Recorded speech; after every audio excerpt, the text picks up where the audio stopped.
श्रीमते रामानुजाय नमः।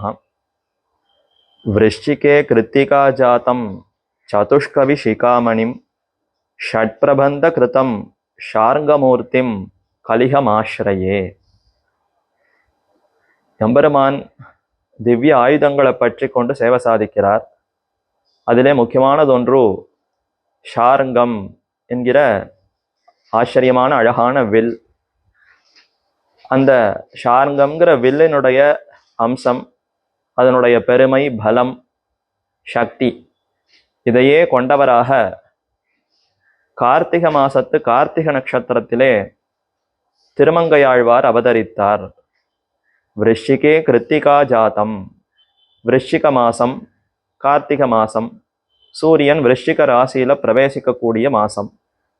அதிலே கார்த்திகை நட்சத்திரத்திலே அவதரித்தவர் திருமங்கையாழ்வார்.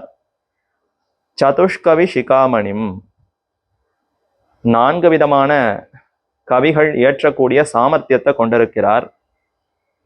ஆஷு கவி, விஸ்தார கவி, மதுர கவி, இப்படி கவிகள் உண்டு. அந்த கவிகள் இயற்றக்கூடிய சாமர்த்தியம் இவ்வாழ்வாருக்கு உண்டு. ஆஷு கவின்னு சொன்னால் ஒரு விஷயத்தை பார்த்து அந்த அழக உடனே சட்டென்று யோசிக்காமல் கொள்ளாமல் அந்த சொற்களை இட்டு உடனே வழங்கக்கூடிய சாமர்த்தியம். மதுர கவி, அப்படி சொல்லும் பொழுதும் இனிமையாக அந்த சொற்களை பிரயோகிக்கக்கூடிய சாமர்த்தியம். கேட்பதற்கு அத்தனை மதுரம், இனிமையாக இருக்கும்.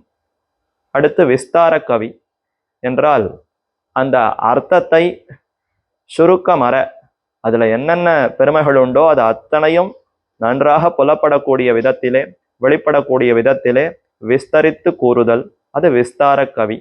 அடுத்து சித்திர கவி என்றால் பலவிதமான அந்த அழகையும் ஒரு பாசுரத்துக்குள்ளேயே அடக்கி பல எண்ணிக்கைகளையும் அதில் சொல்ல முடியும். அதே போல பல அர்த்தங்களையும் அதில் சேரப்படுத்தி தெரிவிக்க முடியும் என்கிற அந்த ஒரு தன்மை, அது சித்திர கவி என்று சொல்லப்படுகிறது. இப்படி 4 விதமான கவிகளையும் இயற்றக்கூடிய சாமர்த்தியம் பலருக்கும் இருக்கலாம்.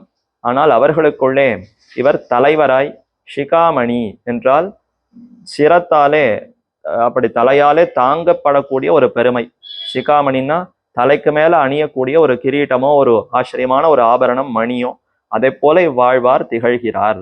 அப்படிப்பட்ட ஆழ்வார் நமக்காக ஆச்சரியமான திவ்ய பிரபந்தங்களை எல்லாம் அருளி இருக்கிறார்.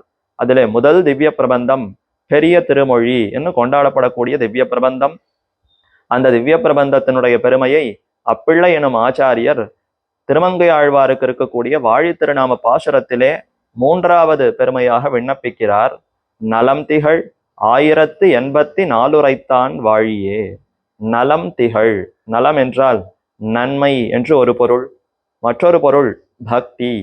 மயர்வர மதிநலம் அருளினவன் என்று நம்மாழ்வார் எம்பெருமான தெரிவிக்கும் பொழுது மயர்வு, அஞ்ஞானத்தை போக்கி மதிநலத்தை நமக்கு அருளினவன் என்று தெரிவிக்கிறார். மதி என்றால் சிறந்த ஞானம், நிகரற்ற ஒப்பற்ற பெருமை கொண்டிருக்கக்கூடிய அறிவு, தூய்மையான அந்த அறிவை கொடுத்தார். அடுத்து நலம், அந்த அறிவே முதிர்ச்சி பெற்று நல்ல வளப்பத்தோடு இருக்கக்கூடிய அறிவு. அது வளர வளர பக்தியாக பெருக்கெடுக்கும். அன்பு கரை புரளும்.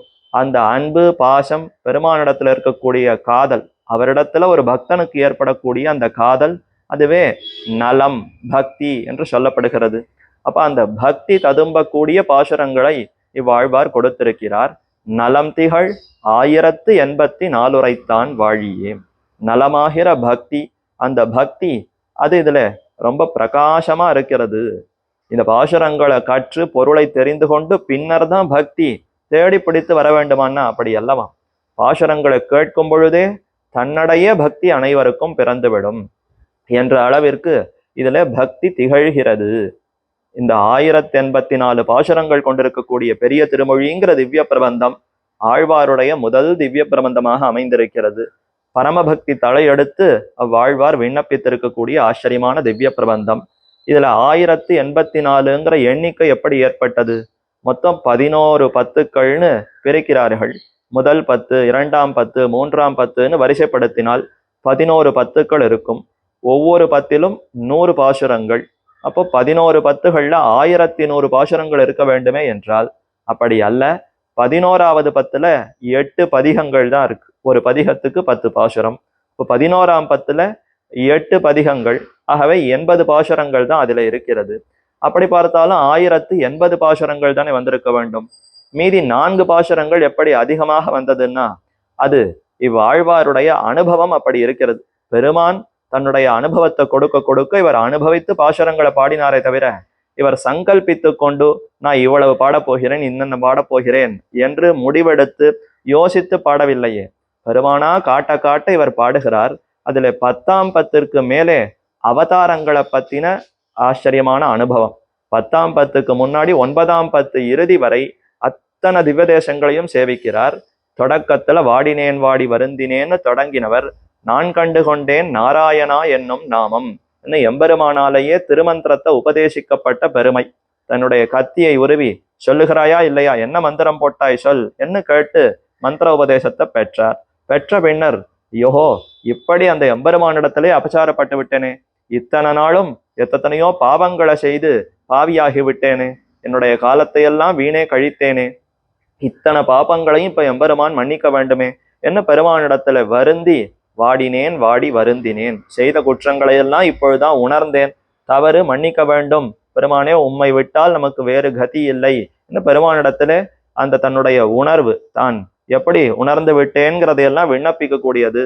அப்ப நான் கண்டுகொண்டேன் நாராயணா என்னும் நாமம், அந்த திருமந்திரத்தை கண்டுகொண்டேன், இனி இந்த தவறான தீய காரியங்களுக்கு என்னுடைய மனசு போகாது, அந்த காரியங்களை ஒரு காலம் செய்ய மாட்டேன் என்று உறுதி பூண்டவராய் விண்ணப்பிக்கிறார். சரி, அப்படி கண்டு கொண்டவர் நாராயணாங்கிற நாமத்தை கண்டு கொண்டாரே, அதனுடைய ஆழ்ந்த பொருள் என்னன்னா, பெருமானுக்கு தொண்டு புரிய வேண்டும். ஜீவாத்மா எம்பெருமானுக்கே சேஷப்பட்டவன், அடிமை. அப்ப அந்த பெருமானுக்கு தொண்டுகளை செய்ய வேண்டுமா? பெருமானை எங்கு கண்டு தொண்டு புரிவது? அவர் எவ்விடத்துல இருக்கிறார், எப்படி அவர் அனுபவித்து தொண்டு புரிவது? ஸ்ரீவைகுண்டத்துல இருக்கிறார்னா போவதே மிகவும் சிரமம். க்ஷீராப்தியில இருக்கிறார்னா அது தேவர்களால மட்டும்தான் அடைந்து அனுபவிக்கக்கூடிய இடம். அவதாரங்கள் அனுபவிக்கலாமேன்னா அது அந்த காலத்திலேயோடு முடிந்து விட்டது. சக்கரவர்த்தி திருமகன் அவதரித்தார், தன்னுடைய சோதிக்கு புறப்பட்டு போனார். கண்ணன் அவதரித்தார், தன்னுடைய சோதிக்கு புறப்பட்டு போனார்னு எல்லாம் எப்பொழுதோ நடந்து முடிந்த விஷயங்கள். அந்த காலத்துல நாம் எங்கேயோ எப்படியோ இருந்தோம், அவர்களையும் விட்டுவிட்டோம். சரி, அந்தர்யாமியாக ஒவ்வொரு பொருளுக்குள்ளேயும் உள்ளே இருக்கிறாரே, அந்த எம்பெருமான அனுபவிக்கலாமேன்னா எப்படி உள்ளே இருக்கிறார், அதை எப்படி அறிந்து கொள்வதுங்கிற வழியே தெரியாது. அப்ப நமக்காக பெருமான் பல பல க்ஷேத்திரங்கள்ல உகந்து அருளின நிலங்கள் என்று பெயர் கொண்டிருக்கக்கூடிய அந்த இடங்களிலெல்லாம் ஆச்சரியமான விக்கிரக திருமேனியோடு சேவை சாதிக்கிறார். அப்ராகிருதமான திவ்ய அந்த திருமேனி ஸ்ரீவைகுண்டத்துல எத்தனை பெருமையோ அதே பெருமையோடு தான் பல பல க்ஷேத்திரங்கள்ல பல பல கோலங்கள் திருமேனி அந்த திருக்கோலங்களோடு பெருமான் சேவை சாதிக்கிறார். அப்படிப்பட்ட இடங்களிலெல்லாம் சென்று சேவிக்க வேண்டும் என்பதுதான் இந்த திருமந்திரத்தினால பெருமான் நமக்கு காட்டி கொடுக்கிறார். நாராயணாங்கிற அந்த பதத்துல எண்ணிறந்த கல்யாண குணங்கள் உண்டே, அந்த குணங்களை எல்லாம் வெளிப்படுத்துவதற்குத்தான் பல க்ஷேத்திரங்கள்ல பெருமான் இருக்கிறார். அந்த குணங்களையெல்லாம் அனுபவிக்கணும்.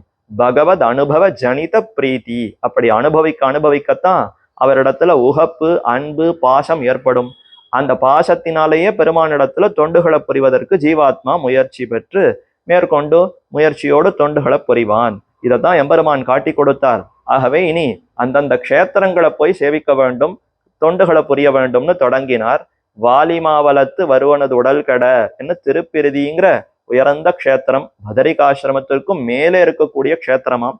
அங்கு தொடங்கி அடுத்து பதரிகாசிரமம், அடுத்து சாலக்கிராமம், நைமிஷாரண்யம் என்று ஒவ்வொரு க்ஷேத்திரங்களையா சேவித்து கொண்டு அடுத்து இப்படி கீழே இறங்கி தொண்டமண்டலம், இங்க இருக்கக்கூடிய க்ஷேத்திரங்கள், மேலே சோழ நாடு திவ்யதேசங்கள் என்று ஒவ்வொன்னா சேவித்து கொண்டு 9ஆம் பத்து இறுதியிலே திருக்கோஷ்டியூர் சௌமிய நாராயண பெருமாள் உரகமெல்லனையான்கிற அந்த திவ்ய க்ஷேத்திரம் வரைக்கும் சேவித்தார். அப்போ 9 பத்துக்கள், கிட்டத்தட்ட 900 பாசுரங்கள் இந்த திவ்யதேச அனுபவமாகவே ஆழ்வாருக்கு அமைந்திருக்கிறது. அத்தனை திவ்ய க்ஷேத்திரங்களையும் சேவித்து ஆச்சரியமான பாசுரங்களிலே அதையெல்லாம் வெளிப்படுத்தினார். இது நலம் திகழ்கிறது. அடுத்து அவதாரங்களையும் விட்டுவிடல. 10ஆம் பத்துல கண்ணனுடைய அவதாரம், அதாவது கிருஷ்ணாவதாரம், ராமாவதாரம் என்று ஒவ்வொரு அவதாரங்களையும் கொண்டாடி அந்த அவதார சேஷ்டிதங்களை எல்லாம் அனுபவிக்கிறார். தன்னையே ஒரு கோபிகையாக நினைத்து கொண்டு கிருஷ்ணாவதாரத்துல ஈடுபடுகிறார். யசோதையை போல பாவித்து கொண்டு கண்ணனுக்கு தாய்ப்பால் கொடுக்க, முலைப்பால் கொடுக்க ஆசைப்படுகிறார். இப்படியெல்லாம் பதிகங்கள் உண்டு. அதிலே 10ஆம் பத்து 7வது பதிகம் மானமுடைத்து என்று தொடங்கக்கூடிய ஆச்சரியமான பதிகம். இதுல தான் 14 பாசுரங்கள். கண்ணன் செய்யக்கூடிய குறும்புகள் என்ன, அவர் என்னென்ன விளையாட்டு என்னென்ன தீமைகள் செய்கிறார்னு ஒவ்வொரு கோபிகையா வந்து யசோதையின் இடத்துல முறையிடுகிறார்கள். இதையெல்லாம் யசோதை கேட்டு அவள், ஏன் கண்ணா இப்படி அவர்களுடைய கிரகத்துல எல்லாம் போய் இந்த மாதிரி எல்லாம் செய்கிறாய்? நம்ம கிரகத்திலேயே உனக்கு வேண்டின தயிர் பால் வெண்ணெய் அத்தனையும் இருக்கிறதே, எதற்காக அவர்கள் வாயிலெல்லாம் நீ விழ வேண்டும் என்று அத்தனை வர கோபிகைகளை எல்லாம் பார்த்து சமாதானம் சொல்லி கண்ணனுக்கும் அவனுடைய பெருமைகளையும் எடுத்து சொல்லி அவனையும் சற்று மிரட்டுகிறா போலையும் அவனையும் கண்டிக்கிறா போலையும் பாசுரங்கள். அப்புறம் அவரிடத்துலயும் அன்போடு நீ என்ன செய்ய வேண்டுமோ அத்தை செய், நீ எது செய்தாலும் அது அனுபவமாகத்தான் ரசிக்கிறது என்று கண்ணனை பத்தி விண்ணப்பிக்கக்கூடிய பாசுரங்கள். இப்படிப்பட்ட பாசுரங்கள் 14 என்கிற அந்த 14 எண்ணிக்கையோடு இருக்கிறது. ஆகவே 1084. இதுல மட்டும் 4 பாசுரங்கள் அதிகமா, அதனால 1084 பாசுரங்கள்ங்கிற கணக்கு. நலம் திகழ் 1084 உரைத்தான் வாழியே. 1084 பாசுரங்களையும் தாம் அனுபவித்த அந்த பக்தி, அந்த பக்தியோடு கண்ணன் பெருமான அனுபவித்தவர் நமக்கும் இந்த அனுபவம் வேண்டும் என்பதற்காக, பின்னானாரும் அத்தை பெற்று உஜ்ஜீவிக்க வேண்டும் என்பதற்காகவே பாசுரங்களாக கொடுத்தார். அப்படிப்பட்ட இத்தனை பாசுரங்களையும் உரைத்திருக்கக்கூடிய திருமங்கையாழ்வாருடைய திருவடிகள் வாழி வாழி வாழி என்று பல்லாண்டு பாடுகிறார். நாமும் அவ்வாழ்வாருக்கு பல்லாண்டு பாடுவோம். ஆழ்வார் திருவடிகளே சரணம், எம்பெருமானார் திருவடிகளே சரணம், ஜீயர் திருவடிகளே சரணம்.